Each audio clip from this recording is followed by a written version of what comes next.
Hello children, आइए continue करते हैं पार्ट 14 जल। बच्चों, अब तक हमने डिस्कस किया कि हमारे जल के मुख्य स्रोत हैं तालाब, नदी, झरने और कुएं, और इन सब में जल ऐड करता है महासागर और समुद्र। लेकिन महासागर और समुद्रों से जो जल प्राप्त होता है वो तो लवणीय होता है। लेकिन जो जल इन सोर्सेस के थ्रू हम तक पहुंचता है पाइप्स की सप्लाई के द्वारा, वह जल तो लवणीय नहीं होता, खारा नहीं होता, उसका तो हम आसानी से इस्तेमाल कर पाते हैं। तो क्या कारण है कि जो जल हम तक पहुंचता है वह खारा नहीं है, लेकिन जो उसका अल्टीमेट सोर्स है वह लवणीय है। इसको समझने के लिए आपको जानना होगा जल चक्र। तो आइए देखते हैं जल चक्र क्या है। बच्चों, आप सभी ने अपने घर में गीले कपड़ों को सूखते हुए जरूर देखा होगा। साथ ही साथ बारिश के बाद जब सड़कों पर पानी भर जाता है या दीवारें गीली हो जाती हैं, तो वो 1-2 दिन बाद अपने आप ही सूख जाती हैं। तो ये जल कहाँ जाता है और ये जल कैसे सूखता है?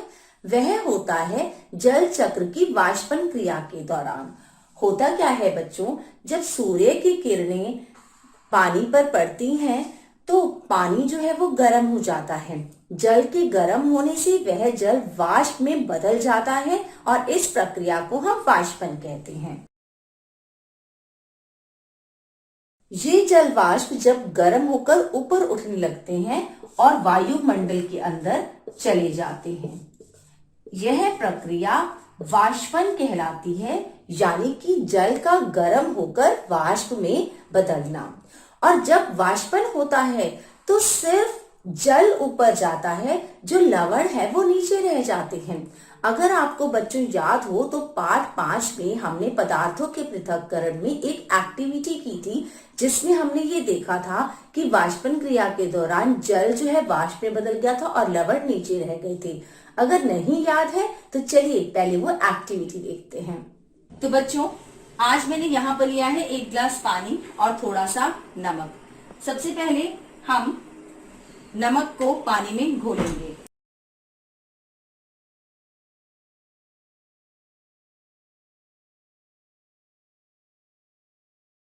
हम देखते हैं कि नमक इसमें पूरी तरह से घुल चुका है। अब हमारा टास्क ये है कि हम पानी और नमक के मिश्रण से नमक और पानी को कैसे अलग करते हैं। हमें आज पृथक्करण की वो विधि जाननी है। तो इसके लिए हम बर्नर पर रखी पैन में इस पानी को डाल देते हैं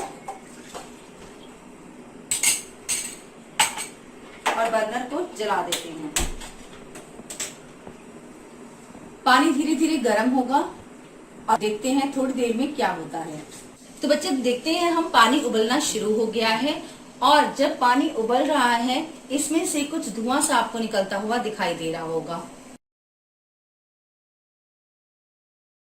आप इस पैन के अंदर देखेंगे, ये धुआं आपको नजर आ रहा है। हो क्या रहा है, यहाँ पे जो हमारा जल है वो वाष्प में बदल रहा है और इस प्रक्रिया को हम वाष्पन कहते हैं। और आपको इस बर्तन के किनारों पर कुछ सफेद रंग का पदार्थ दिख रहा है। ये जो सफेद रंग का पदार्थ है ये कहाँ से आया? ये वही नमक है जो हमने जल में घोला था। अब मैं इसको स्क्रैच करके भी आपको दिखा सकती हूँ।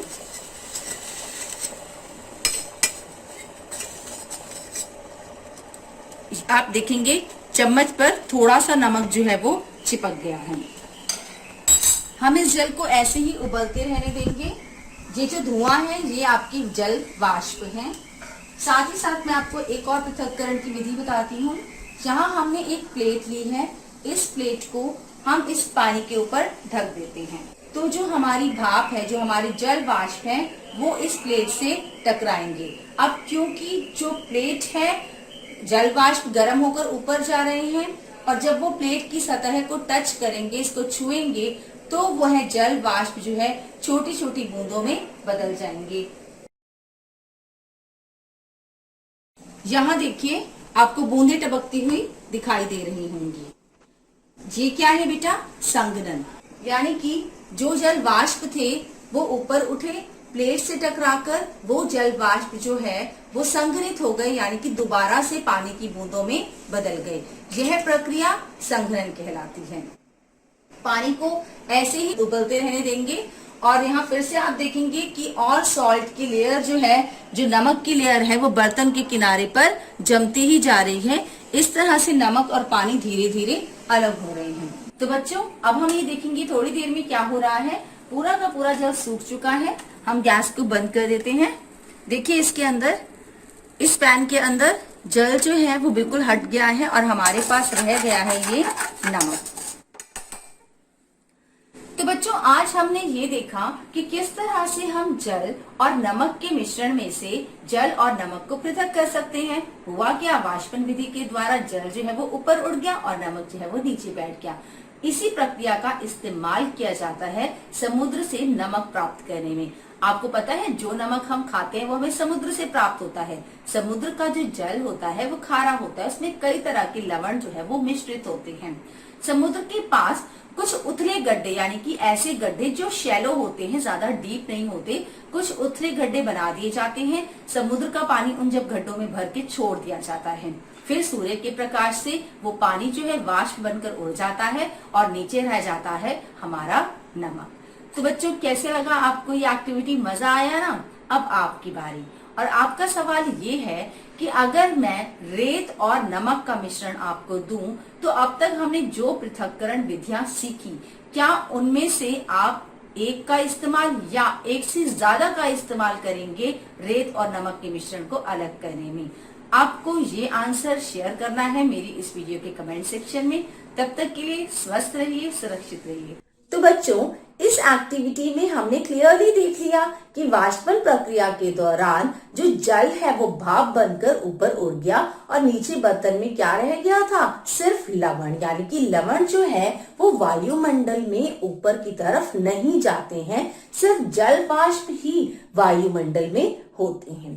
साथ ही साथ पौधे भी वाष्पोत्सर्जन प्रक्रिया के दौरान वायुमंडल में जल वाष्प को ऐड करते हैं। होता क्या है बच्चों, जब हम पौधों को पानी देते हैं तो पौधों का जो पानी दिया हमने होता है, तो पौधों भोजन बनाने के लिए कुछ पार्ट जो है उस पानी का इस्तेमाल कर लेते हैं और कुछ पानी को स्टोर करते हैं अपने बाकी पार्ट्स में। तो वो जो बाकी पार्ट से पानी स्टोर होता है वो पत्तों से वाष्प के रूप में निकल जाता है और ऐड हो जाता है वायुमंडल में। यानी कि अब हमारे वायुमंडल में बहुत सारे जल वाष्प हैं। वाष्पन प्रक्रिया ने ऐड किया, साथ ही साथ वाष्पोत्सर्जन से भी काफी सारा जल जो है वायुमंडल में आ गया। अब बच्चों ये जल वाष्प जो वायुमंडल में आ चुके हैं, क्या ये वायुमंडल में गुम हो जाते हैं या हमें वापस मिलते हैं? इस प्रश्न का उत्तर आपको मिलेगा मेरी नेक्स्ट वीडियो में। तब तक के लिए आपको रीड करना है पेज नंबर 138 से 140। ये आपका काम है। Thank you. NTPC Faridabad and Chief Minister's Good Governance Associates Program with Star Teachers of Faridabad.